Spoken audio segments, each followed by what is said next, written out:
How to turn on active status settings on Facebook Lite. Hello guys, in today's video I'm gonna show you how to turn on active status on Facebook Lite. First thing, go to Facebook Lite.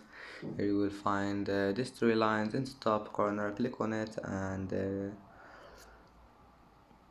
go down until you find settings, and here you will find this one here, active status. And now if you want to turn it on, all you need to do is just one click on it, and as you see, active status have been turned on, and it's easy, of course.